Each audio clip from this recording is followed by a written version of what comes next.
नमस्कार दोस्तों, गायत्री अकादमी में आपका स्वागत है। तो चलिए स्टार्ट करते हैं। आज का पहला प्रश्न, निम्नलिखित में से कौन उपभोक्ता या व्यावसायिक उपयोगकर्ता द्वारा उपभोग के लिए किसी उत्पाद या सेवा को उपलब्ध कराने की प्रक्रिया में शामिल अन्योन्याश्रित संगठनों का एक समूह है? खुदरा विक्रेता, थोक विक्रेता, वितरण चैनल, बिचौलिया। आंसर वितरण चैनल, ऑप्शन सी। व्याख्या, वितरण चैनल उपभोक्ता या व्यावसायिक उपयोगकर्ता द्वारा उपभोग के लिए किसी उत्पाद या सेवा को उपलब्ध कराने की प्रक्रिया में शामिल अन्योन्याश्रित संगठनों का एक समूह है। अब अगला प्रश्न, निम्नलिखित में से कौन विक्रय संवर्धन का प्रकार है? एक खरीदो एक मुफ्त पाओ, उत्पाद बंडल, फ्लैश विक्रय, उपर्युक्त सभी। आंसर उपर्युक्त सभी। व्याख्या, उपर्युक्त सभी का उपयोग किसी कंपनी द्वारा अपने उत्पाद या सेवा में रुचि या मांग बढ़ाने के लिए विक्रय संवर्धन के हिस्से के रूप में किया जाता है। आपको बता दें कि विक्रय संवर्धन के प्रकार, प्रतियोगिताएं और चुनौतियां उत्पाद बंडल, फ्लैश विक्रय, निःशुल्क प्रशिक्षण, निःशुल्क शिपिंग और स्थानांतरण, निःशुल्क उत्पाद, प्रारंभिक व्यक्ति या प्रथम खरीदार विशेष BOGO या एक खरीदो एक मुफ्त पाओ, डिस्काउंट कूपन और वाउचर, अपसेल स्पेशल सदस्यता आदि है। अब अगला प्रश्न, विक्रय गतिविधियों के लिए उद्देश्य निर्धारित करने, इन उद्देश्यों को प्राप्त करने के लिए आवश्यक चरणों का निर्धारण और समय निर्धारण करने के कार्य को किस रूप में जाना जाता है? विक्रय, विक्रय नीति, विक्रय कार्यक्रम, विक्रय योजना। आंसर विक्रय योजना। व्याख्या, विक्रय गतिविधियों के लिए उद्देश्य निर्धारित करने, इन उद्देश्यों को प्राप्त करने के लिए आवश्यक चरणों का निर्धारण और समय निर्धारण करने के कार्य को विक्रय योजना के रूप में जाना जाता है। अब अगला प्रश्न, एक विक्रेता जिसका ग्राहक संबंध है उत्पादों को बेचने में शामिल होता है?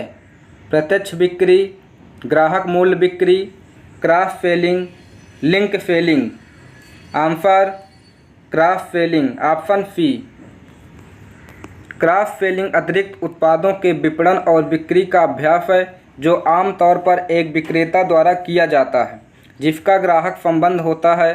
अक्सर वित्तीय सेवा उद्योग में अभ्यास किया जाता है, इसीलिए यह ग्राहक वफादारी बढ़ाने और ग्राहक संबंधों को गहरा करने के लिए उपयोग की जाने वाली रणनीति है जो बदले में ग्राहक के जीवन काल, मूल्य और प्रतिधारण में सुधार कर सकती है।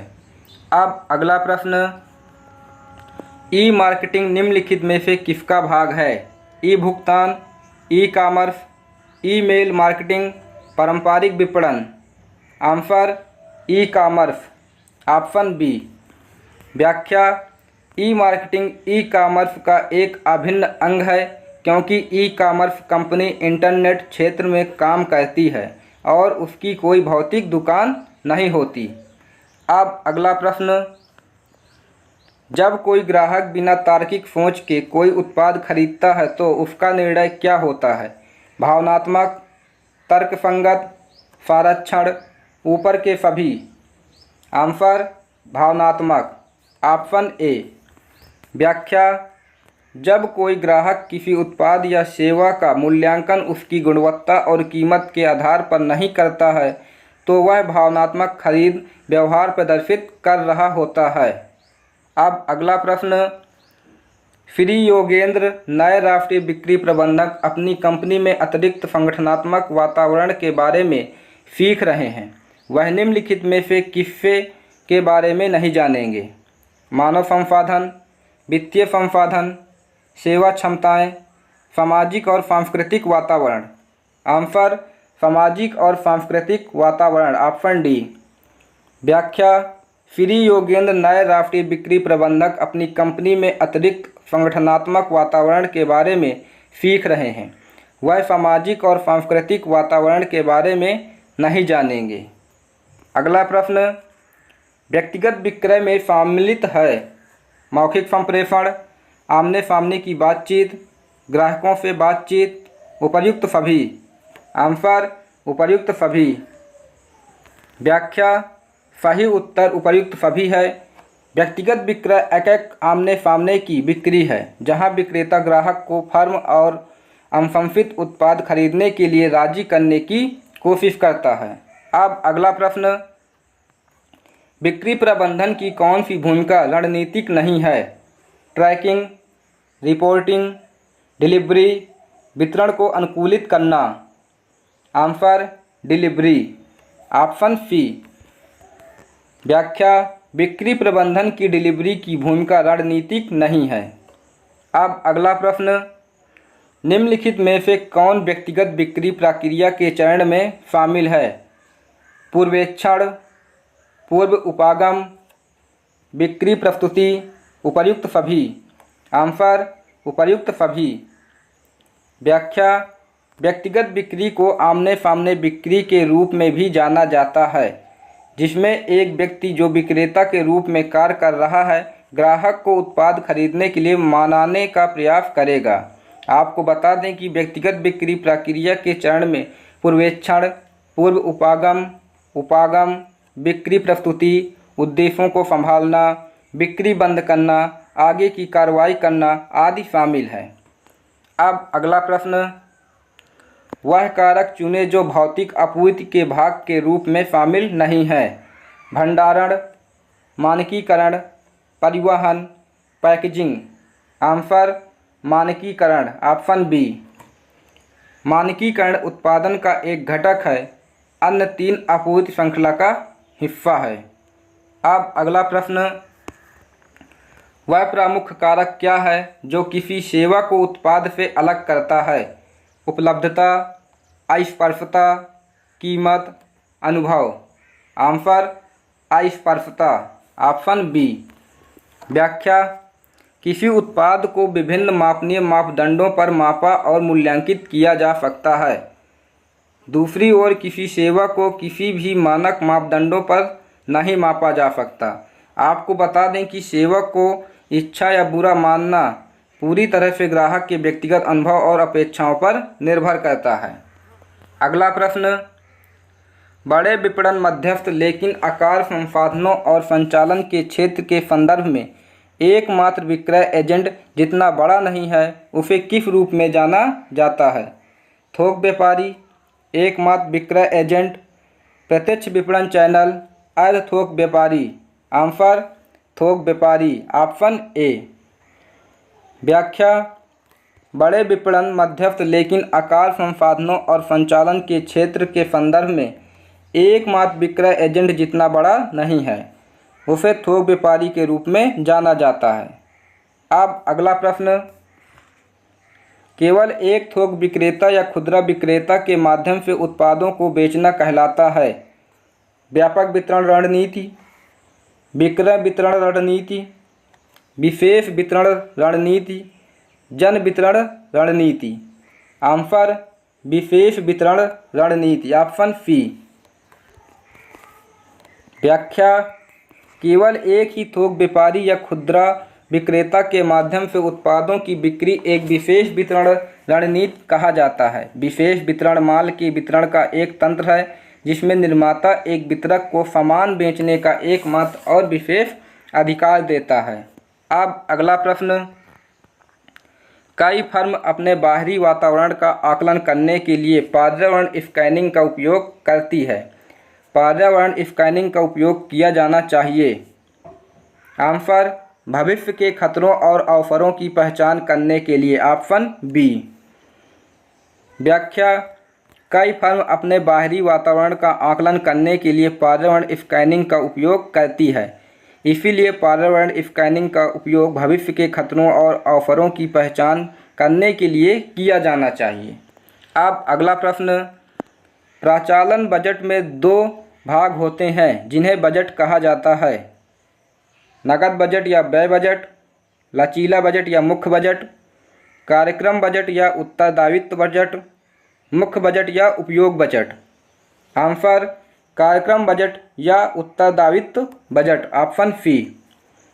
व्याख्या सही उत्तर कार्यक्रम और उत्तरदायित्व है। प्रचालन बजट में 2 भाग कार्यक्रम और बजट उत्तरदायित्व बजट शामिल होते हैं। अब अगला प्रश्न, CIF का पूर्ण रूप क्या है? चैनल सूचना प्रणाली, चैनल प्रेरित प्रणाली, चैनल सूचना प्रणाली, चैनल निगमित प्रणाली। आंसर चैनल सूचना प्रणाली, ऑप्शन सी। व्याख्या, CIF का पूर्ण रूप चैनल सूचना प्रणाली है। चैनल सूचना प्रणाली ने चैनल सदस्यों के बीच सूचना एकत्र करने, संग्रहित करने और संचारित करने के तरीके में क्रांतिकारी बदलाव दिया है। वे वितरण कार्य वे मूल्य जोड़ते हैं और चैनल सदस्यों को विभिन्न चैनल कार्यों को एकीकृत करने में सक्षम बनाते हैं, जो पारंपरिक वितरण प्रणालियों में संभव नहीं था। अब अगला प्रश्न, निम्नलिखित में से कौन सा बिक्री की अपेक्षित मात्रा का एक रूढ़िवादी अनुमान है और इसका उपयोग नकदी प्रवाह निर्णय लेने के लिए किया जाता है? बिक्री बजट, बिक्री कोटा, बिक्री पूर्वानुमान, बाजार क्षमता। आंसर बिक्री बजट, ऑप्शन ए। व्याख्या, सही उत्तर है बिक्री बजट। फिलिप कोटलर के अनुसार बिक्री की अपेक्षित मात्रा का एक रूढ़िवादी अनुमान वर्तमान खरीद, उत्पादन और नकदी प्रवाह निर्णय लेने के लिए इस्तेमाल किया जाता है। इसीलिए एक बिक्री बजट भविष्य की वित्तीय अवधि के लिए बिक्री का प्रबंधन का अनुमान है। विभाग के लक्ष्यों को निर्धारित करने, आय का अनुमान लगाने और उत्पाद आवश्यकताओं की भविष्यवाणी करने के लिए एक कंपनी बजट का उपयोग करती है। अतः सही उत्तर बिक्री बजट है। बिक्री की अपेक्षित मात्रा का एक रूढ़िवादी अनुमान है और इसका उपयोग नकदी प्रवाह निर्णय लेने के लिए किया जाता है। अगला प्रश्न, निम्नलिखित में से कौन सा धातु लॉन फर्नीचर के निर्माता के लिए बाहरी प्राकृतिक वातावरण का एक उदाहरण है? आंसर निर्माता के मुख्य गोदाम में बाढ़, ऑप्शन डी। व्याख्या, निर्माता के मुख्य गोदाम में बाढ़ धातु लॉन फर्नीचर के निर्माता के लिए बाहरी प्राकृतिक वातावरण का एक उदाहरण है। अब अगला प्रश्न, व्यापार मालिकों द्वारा उपयोग किए जाने वाले दीर्घकालिक वित्त का स्रोत है? समता इक्विटी अंश पूंजी, पूर्वाधिकार अधिमानी अंश पूंजी, ऋण पत्र, डिबेंचर, या फिर ए, बी और सी तीनों। आंसर ए, बी, सी तीनों। व्याख्या, दीर्घकालिक वित्त पोषण स्रोत समता इक्विटी अंश पूंजी, पूर्वाधिकार अधिमानी अंश पूंजी, प्रतिधारित आय या आंतरिक उपार्जन, ऋण पत्र, डिबेंचर, बांड, वित्तीय संस्थानों, सरकार और वाणिज्यिक बैंकों से सावधि ऋण, वेंचर फंडिंग, उद्यम निधि, परिसंपत्ति, प्रतिभूतिकरण आदि में से किसी के रूप में हो सकते हैं। अब अगला प्रश्न, VMS का पूर्ण रूप क्या है? Answer vertical marketing system, option B. व्याख्या, VMS का पूर्ण रूप वर्टिकल मार्केटिंग सिस्टम है। वर्टिकल मार्केटिंग सिस्टम वितरण चैनल के सदस्यों के बीच सहयोग का एक प्रकार है। Vertical marketing system supply chain के विभिन्न भागों के बीच सहयोग का एक रूप है। इसमें निर्माता, वितरक और खुदरा विक्रेता मिलकर अपने ग्राहकों को सामान उपलब्ध कराते हैं। इस तरह की व्यवस्था दक्षता बढ़ाने और पैमाने की अर्थव्यवस्थाओं के माध्यम से लागत बचत बनाने का प्रयास करती है। अब अगला प्रश्न, प्रसरण विश्लेषण के संदर्भ में एक निम्न बजट है? आंसर वास्तविक उत्पादन स्तर के आधार पर बजटीय आंकड़ों को समायोजित करता है। अब देख लेते हैं व्याख्या। सही उत्तर है कि वास्तविक उत्पादन स्तर के आधार पर बजटीय आंकड़ों को समायोजित करता है। निम्न बजट वह बजट होता है जिसे गतिविधि के स्तर के साथ बदलने के लिए डिजाइन किया गया है। आपको बता दें कि यह गतिविधि के विभिन्न स्तरों पर परिवर्तनीय लोगों और निश्चित लागतों की गणना करके बनाया गया है। यह व्यवसायों को यह देखने की अनुमति देता है कि यदि उनकी गतिविधि का स्तर बदलता है तो उनकी लागत कैसे बदलेगी। इसीलिए प्रसरण विश्लेषण वास्तविक परिणामों की तुलना बजटीय परिणामों से करने की एक प्रक्रिया है। इसका उपयोग उन क्षेत्रों की पहचान करने के लिए किया जाता है जहां व्यवसाय उम्मीद से बेहतर या खराब प्रदर्शन कर रहे हैं। अब अगला प्रश्न, बिक्री संगठन का एक उद्देश्य क्या है? टीम वर्क का निर्माण करना, सहसंबंध बनाए रखना, प्रबंधकीय दक्षता बढ़ाना, उपर्युक्त में से कोई नहीं। आंसर प्रबंधकीय दक्षता बढ़ाना, ऑप्शन सी। व्याख्या, बिक्री संगठन का एक उद्देश्य प्रबंधकीय दक्षता बढ़ाना है। विक्रय संगठन में वे व्यक्ति शामिल होते हैं जो विक्रय उद्देश्यों की प्राप्ति के लिए एक साथ मिलकर कार्य करते हैं, जैसे विक्रय को बढ़ाना, लाभ को अधिकतम करना, बाजार में हिस्सेदारी बढ़ाना आदि। यह विक्रय उद्देश्यों की प्राप्ति के लिए आवश्यक विभिन्न विक्रय गतिविधियों के बीच समन्वय स्थापित करता है। अगला प्रश्न, निम्नांकित में से कौन एक विपणन जनसंपर्क MPR का कार्य नहीं है? आंसर प्रतियोगी प्रयासों से निपटना, ऑप्शन डी। व्याख्या, प्रतियोगी प्रयासों से निपटना को छोड़कर उपर्युक्त सभी विपणन जनसंपर्क MPR के कार्य हैं। विपणन जनसंपर्क MPR विपणन उद्देश्यों को प्राप्त करने के लिए किसी कंपनी या उत्पाद की छवि का प्रचार है। अब अगला प्रश्न, बिक्री संगठन की आवश्यकता किसके लिए है?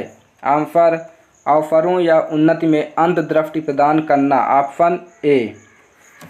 व्याख्या, बिक्री संगठन की आवश्यकता अवसरों या उन्नति में अंतर्दृष्टि प्रदान करने के लिए है। अब अगला प्रश्न, निम्नलिखित में से कौन सा का कार्य PR विभाग का नहीं है? विक्रय, निगमित संचार, पक्ष जुटाव, परामर्श सेवा। आंसर विक्रय। अगला प्रश्न, लाइन और स्टाफ संगठन आमतौर पर संचालन के आकार के रूप में कैसे परिणामित होता है? धीमा हो जाता है, बढ़ता है, कम हो जाता है, बढ़ता है। आंसर बढ़ता है, ऑप्शन बी। व्याख्या, लाइन और स्टाफ संगठन आमतौर पर संचालन के आकार के रूप में बढ़ता है और लाइन समूहों के पास तकनीकी संगठनात्मक उद्देश्यों के बारे में अंतिम निर्णय लेने का अधिकार होता है। आपको बता दें कि कर्मचारी समूह ऐसे कार्यों में लगे होते हैं जो लाइन समूहों को सहायता प्रदान करते हैं। इनमें सलाहकार, कानूनी सेवा, मानव संसाधन या नियंत्रण लेखा समूह शामिल होते हैं। अब अगला प्रश्न, निम्नलिखित में से कौन जनसंपर्क विभाग का कार्य है? प्रेस से संबंध, उत्पाद का प्रचार, प्रभावी संचार, उपर्युक्त सभी। आंसर उपर्युक्त सभी। व्याख्या, जनसंपर्क विभाग के कार्य में प्रेस से संबंध, उत्पाद का प्रचार, प्रभावी संचार, पक्ष जुटाव को बढ़ावा देना, परामर्श आदि हैं। इसीलिए सही उत्तर उपर्युक्त सभी जनसंपर्क विभाग के कार्य हैं। अब अगला प्रश्न, निम्नलिखित में से कौन बिक्री संगठन का सबसे बुनियादी रूप है जिसकी विशेषता सिर्फ बिक्री कार्यकारी से लेकर विक्रेता के स्तर तक चलने वाली कमांड की एक श्रृंखला है?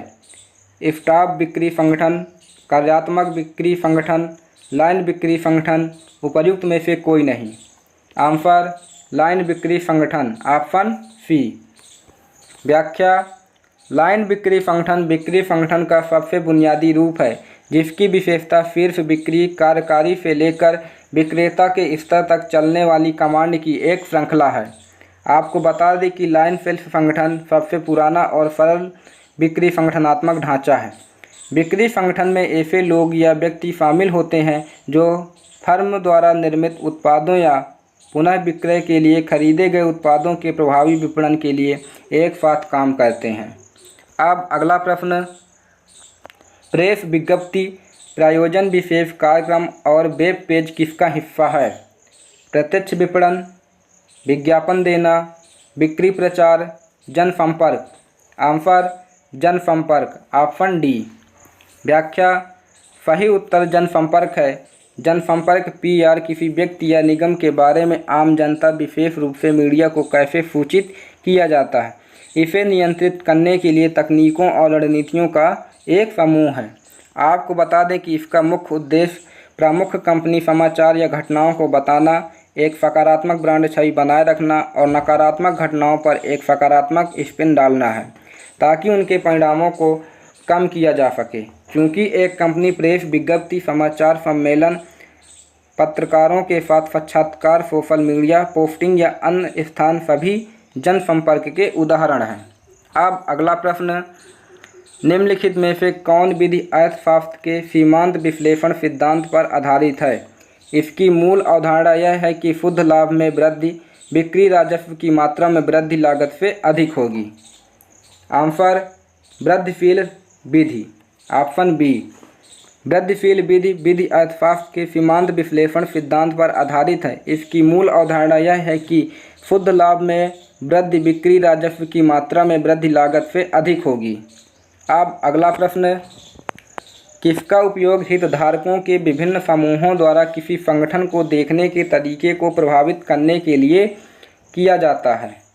प्रत्यक्ष विपणन, जनसंपर्क, बिक्री संवर्धन, विज्ञापन। आंसर, जनसंपर्क, ऑप्शन बी। सही उत्तर जनसंपर्क है। जनसंपर्क PR तकनीकों और रणनीतियों का एक समूह है जो यह नियंत्रित करता है कि किसी व्यक्ति या निगम के विषय में जानकारी जनमानस, विशेष रूप से मीडिया को कैसे संप्रेषित की जाती है। इसका मुख्य उद्देश्य कंपनी के प्रमुख समाचारों या घटनाओं को व्यक्त करना, एक सकारात्मक ब्रांड छवि बनाए रखना और नकारात्मक घटनाओं पर सकारात्मक प्रभाव डालना है जिससे कि उनके परिणामों को कम किया जा सके। चूँकि एक कंपनी प्रेस विज्ञप्ति, समाचार सम्मेलन, पत्रकारों के साथ साक्षात्कार, सोशल मीडिया पोस्टिंग या अन्य स्थान सभी जनसंपर्क के उदाहरण हैं। अब अगला प्रश्न, निम्नलिखित में से कौन और बिक्री संगठन के भर्ती के स्रोत हैं? आंसर, कंपनी कार्यकारी और प्लेसमेंट एजेंसियां, ऑप्शन ए। व्याख्या, कंपनी कार्यकारी और प्लेसमेंट एजेंसियां बिक्री संगठन में भर्ती के स्रोत हैं। भर्ती से तात्पर्य संभावित कर्मचारियों की खोज करने और उन्हें अपने संगठन के लिए काम करने के लिए प्रभावित करने की प्रक्रिया से है। भर्ती प्रक्रिया का उद्देश्य अपने संगठन के विकास और वृद्धि के लिए प्रतिभाशाली और योग्य व्यक्तियों को खोजना है। अब अगला प्रश्न, निम्नलिखित में से कौन सा प्रचार के बारे में गलत है? आंसर, प्रचार सकारात्मक होना चाहिए, ऑप्शन डी। व्याख्या, गलत उत्तर प्रचार सकारात्मक होना चाहिए है। संवर्धन का मुख्य तत्व प्रचार है। मीडिया के माध्यम से किसी संगठन की वस्तुओं, सेवाओं, संचालन नीतियों और अन्य विषयों के बारे में समाचार स्वतंत्र रूप से संप्रेषित किए जाते हैं। आपको बता दें कि प्रचार शब्द गैर प्रायोजक मुक्त संचार को संदर्भित करता है जो मीडिया, समाचार और कई स्थानों के माध्यम से अपने स्रोत से आम जनता तक जानकारी प्राप्त करने में सहायता करता है। क्यों यह संचार का एक अवैयक्तिक रूप है, कोई शुल्क नहीं है। क्योंकि प्रचार विज्ञापन स्थान के लिए भुगतान किए बिना मीडिया में किसी वस्तु या सेवा के बारे में सूचना का प्रसार है। अब अगला प्रश्न, निम्नलिखित में से कौन साक्षात्कार आवेदक को वास्तविक विक्रय स्थल पर मिलने का अनुकरण करता है और उनके प्रति आवेदन की प्रतिक्रिया का निरीक्षण करने का एक तरीका प्रदान करता है? आंसर, तनाव, ऑप्शन सी। तनाव साक्षात्कार आवेदक को वास्तविक विक्रय स्थल पर मिलने का अनुकरण करता है और उनके प्रति आवेदन की प्रतिक्रिया का निरीक्षण करने का एक तरीका प्रदान करता है। अब अगला प्रश्न, उपयोगकर्ता किसके माध्यम से सामग्री बनाने और ब्रांड के साथ अधिक जुड़ने में सक्षम होते हैं? दरवाजे से दरवाजे तक, ऑनलाइन समुदाय, direct mail, telemarketing. Answer, online समुदाय, ऑप्शन बी। सही उत्तर ऑनलाइन समुदाय है। ऑनलाइन समुदाय अपने ग्राहकों से जुड़ने के लिए आधुनिक ब्रांड समुदायों का उपयोग करते हैं। ये समुदाय कई तरह के रूप ले सकते हैं लेकिन इन्हें अक्सर ऑनलाइन बनाया जाता है। ये ऑनलाइन समुदाय उन कंपनियों द्वारा विकसित और अनुरक्षित डिजिटल स्थान हैं जहां लोग मिलते हैं और किसी ब्रांड के उत्पादों, दो सेवाओं या मिशन के लिए अपने जुनून से जुड़ते हैं। कभी कभी इन समुदायों का उपयोग कर्मचारियों, निवेशकों या अन्य हितधारकों को एक साथ लाने के लिए किया जाता है।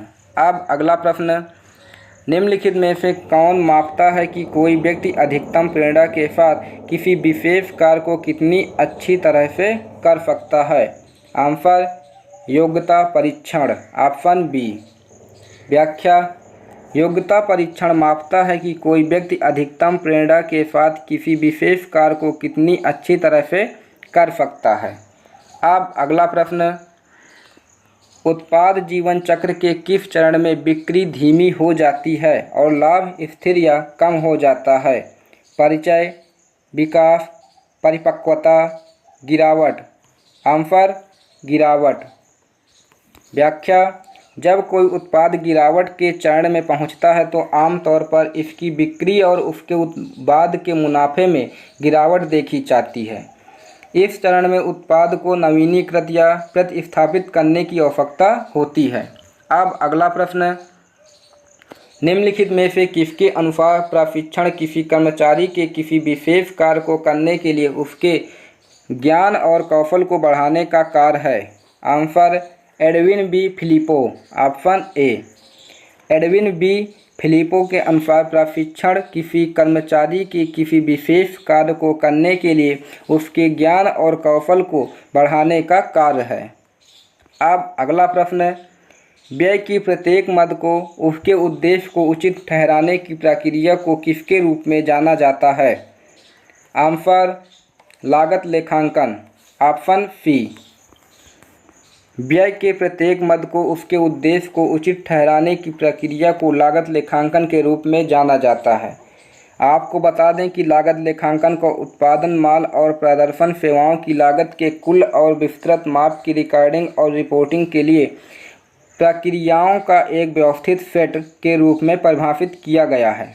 इसीलिए इसमें ऐसी लागतों को पहचानने, वर्गीकृत करने, आवंटित करने, समूहबद्ध करने और रिपोर्ट करने के साथ साथ मानक लागतों की तुलना करने की विधियां शामिल हैं। चूँकि लागत लेखांकन आपको यह देखने और बेहतर ढंग से समझने में सहायता करती है कि क्या आपके व्यवसाय के पास वित्तीय निर्णय लेने के लिए अपने व्यय का भुगतान करने हेतु पर्याप्त राजस्व है। अब अगला प्रश्न, एक अच्छा बिक्री संगठन प्रभावी बिक्री योजना के लिए क्या है? Answer foundation. Option D. व्याख्या। एक अच्छा बिक्री संगठन प्रभावी बिक्री योजना के लिए फाउंडेशन है। अब अगला प्रश्न, किस प्रकार के नेतृत्व सिद्धांत मानते हैं कि लोगों को कुछ ऐसे गुण वंशानुगत में मिलते हैं जो उन्हें नेतृत्व के लिए बेहतर अनुकूल बनाते हैं? आंसर विशेषक सिद्धांत। Option B. नेतृत्व के विशेषक सिद्धांत से पता चलता है कि कुछ अंतर्जात या जन्मजात गुण और विशेषताएं व्यक्ति को नेता बनाती हैं। विशेषक सिद्धांत की अवधारणा महापुरुष सिद्धांत पर आधारित है। इस सिद्धांत के अनुसार नेता बनते नहीं हैं, वे पैदा होते हैं। विशेषक सिद्धांत के अनुसार समाज का मार्गदर्शन करने के लिए अच्छे नेता बनने हेतु नेताओं की विशेषताएं व्यक्तित्व, सामाजिक, शारीरिक या बौद्धिक गुण है। आपको बता दें कि नेताओं की विशेषताएं बुद्धिमत्ता, शारीरिक विशेषताएं आंतरिक प्रेरणा, परिपक्वता, दृष्टि और दूरदर्शिता, जिम्मेदारी की स्वीकृति, खुले मन और अनुकूलन क्षमता, आत्मविश्वास, मानवीय संबंध, रवैया, न्याय और निष्पक्षता है। प्रश्न, बिक्री संगठन वह मैकेनिज्म है जिसके माध्यम से बिक्री प्रबंधक के दर्शन को कार्रवाई में अनुवादित किया जाता है? आंसर तंत्र मैकेनिज्म। Option A. व्याख्या। बिक्री संगठन वह मैकेनिज्म है जिसके माध्यम से बिक्री प्रबंधक के दर्शन को कार्रवाई में अनुवादित किया जाता है। अब अगला प्रश्न, किसी एजेंसी के वित्तीय लेन देन से संबंधित अभिलेख जैसे कि बजट को क्या कहा जाता है? आंसर वित्तीय अभिलेख। Option C. वित्तीय अभिलेख ऐसे अभिलेख जिनका वित्तीय मूल्य एक एजेंसी के वित्तीय लेन देन से संबंधित होता है। ये बजट, पेरोल, वाउचर और लेखा रिकॉर्ड हो सकते हैं। अब अगला प्रश्न, निम्नलिखित में से कौन कुछ लक्ष्यों तक पहुंचने के लिए संयुक्त रूप से प्रयास करने वाले व्यक्तियों का समूह है और एक दूसरे के साथ औपचारिक और अनौपचारिक संबंध रखते हैं? आंसर बिक्री संगठन। Option A. बिक्री संगठन कुछ लक्ष्यों तक पहुंचने के लिए संयुक्त रूप से प्रयास करने वाले व्यक्तियों का एक समूह है और दूसरे के साथ औपचारिक और अनौपचारिक संबंध रखते हैं। अब अगला प्रश्न है, एक आशाजनक और अति वितरण करने वाली विक्रय रणनीति का परिणाम क्या होगा?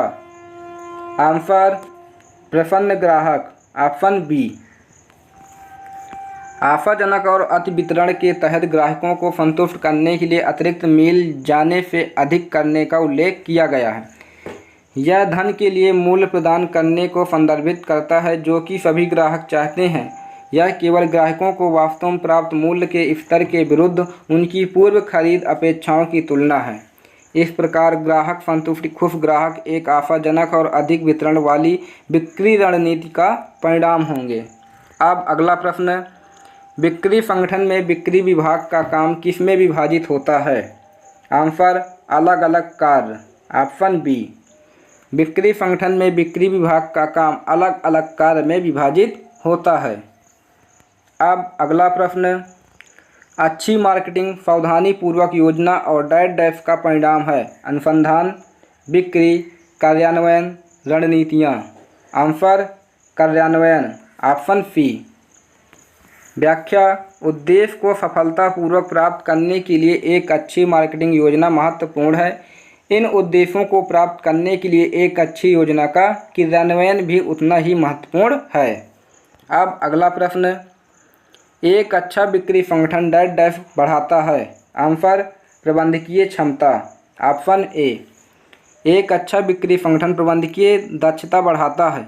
विक्रय संगठन व्यक्तियों का एक संगठन है जो या तो किसी उद्यम द्वारा निर्मित उत्पादों और सेवाओं के विपणन के लिए या फिर पुनः विक्रय के उद्देश्य से फर्म द्वारा खरीदे गए उत्पादों के लिए एक साथ काम करते हैं। अब अगला प्रश्न, बिक्री से संबंधित गतिविधि के वास्तविक समय के पहलुओं को देखने वाले प्रमुख कार्यालय CRM तंत्र को क्या कहा जाता है? आंसर बिक्री बल स्वचालन, ऑप्शन डी। व्याख्या, बिक्री से संबंधित गतिविधि के वास्तविक समय के पहलुओं को देखने वाले प्रमुख कार्यालय CRM तंत्र को बिक्री बल स्वचालन कहा जाता है। बिक्री बल स्वचालन SFA जब होता है जब बिक्री प्रक्रिया के कुछ हिस्सों को सॉफ्टवेयर टूल द्वारा स्वचालित किया जाता है। यह स्वचालन आमतौर पर दोहराए जाने वाले प्रशासनिक कार्यों पर केंद्रित होता है जो महत्वपूर्ण होते हुए भी बिक्री टीमों को प्रदर्शन के लिए समय लेने वाला हो सकता है। आपको बता दें कि इस प्रकार के वे सभी कार्य जो दोहराए जाते हैं और बार बार किए जाते हैं उन्हें स्वचालित होते हैं। धन्यवाद। गायत्री अकादमी, आप सभी को व्याख्यान देखने के लिए आभार। हमारे चैनल को लाइक, शेयर एंड सब्सक्राइब अवश्य कीजिए। धन्यवाद।